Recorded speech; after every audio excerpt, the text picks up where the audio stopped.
Williamsville to Orchard Park, covering all of Western New York. This is News 4, your local news leader.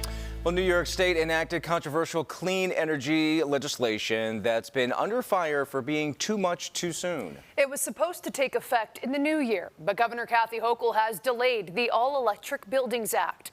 To talk more about it right now, we are joined by Assemblyman Bill Conrad. Thank you so much for taking the time to join us this afternoon. Thanks for having me. For anyone who may not be up to speed, what exactly does this law entail?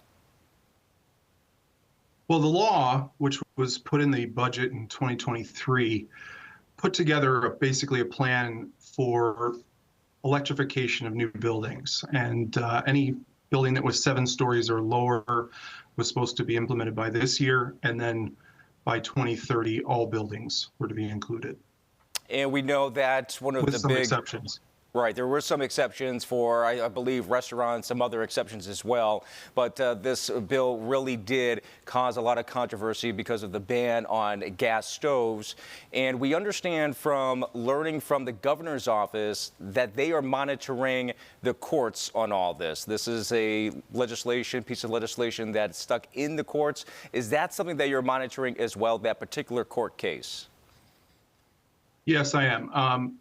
The court determined, the folks that brought that suit, which was a number of different groups, including some construction groups, unions, et cetera, professional organizations, have appealed the decision. And in that negotiation, the state had agreed to hold on that enforcement until that litigation is done. Something you've said that the grid simply isn't ready for something like this. If you can elaborate a little bit about that, what exactly makes this law so controversial? Well, my major concern, and that's the concern that 20 of my colleagues joined me with on that letter, was that we're about to experience a 5-fold increase in energy demand in New York State, and it's also nationwide. They're coming from 2 primary sources. The first one are data centers, our Bitcoin mining operations, our AI operations. All those require data, and they're getting bigger and they're demanding more. And we have about 4 right now that are slated to enter that are going to take about 1,000 megawatts of energy. And of course, we also have a Micron project. But the other part is the electrification. We have been electrifying a number of things in New York State, and that combined has become the antithesis of a problem for our grid, which was identified by the New York State ISO. What do you say to environmental groups? They are considering this hold off a bit of a loss for them. They have and continue to have high hopes for this legislation moving forward. But what do you say to those environmental groups? Well, I've spoken to many already, and we have our disagreements, but the whole point is that I want this to be able to succeed. But the problem we have is the grid, and we have to invest in that right now. We have supply chain issues. We have transformers that are backlogged by 4 to 5 years, and the costs have gone up 250%. We have a workforce problem. We have critical mineral issues. We need mill rights. We have labor shortages. Almost every facet of the United States energy job sector is wide open looking for applicants, and especially qualified folks. So we got to be able to fix the grid at this particular point before we push a mandate down.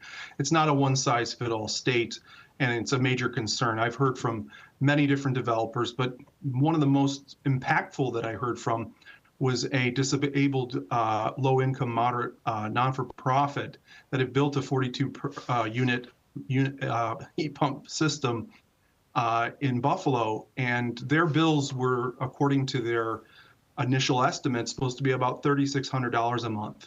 Well, now they're paying between $6,500 a month all the way up to $28,000 a month, and they can't say it's just not sustainable. And they're worried about a project that they have lined up for Niagara Falls that's going to be 75 units. They say it's just not going to be able to happen with this current mandate. We are out of time, but very quickly before we let you go, Assemblyman, with everything paused right now, what's next? What's the timeline for this law? Well, the pause is until the court decides its decision. But for right now, we are working with the governor's team. I have a meeting with her staff on Monday to discuss some alternatives and things that we can do in the meantime to fix the grid, to make sure this technology isn't going to be in a situation where we don't have any power.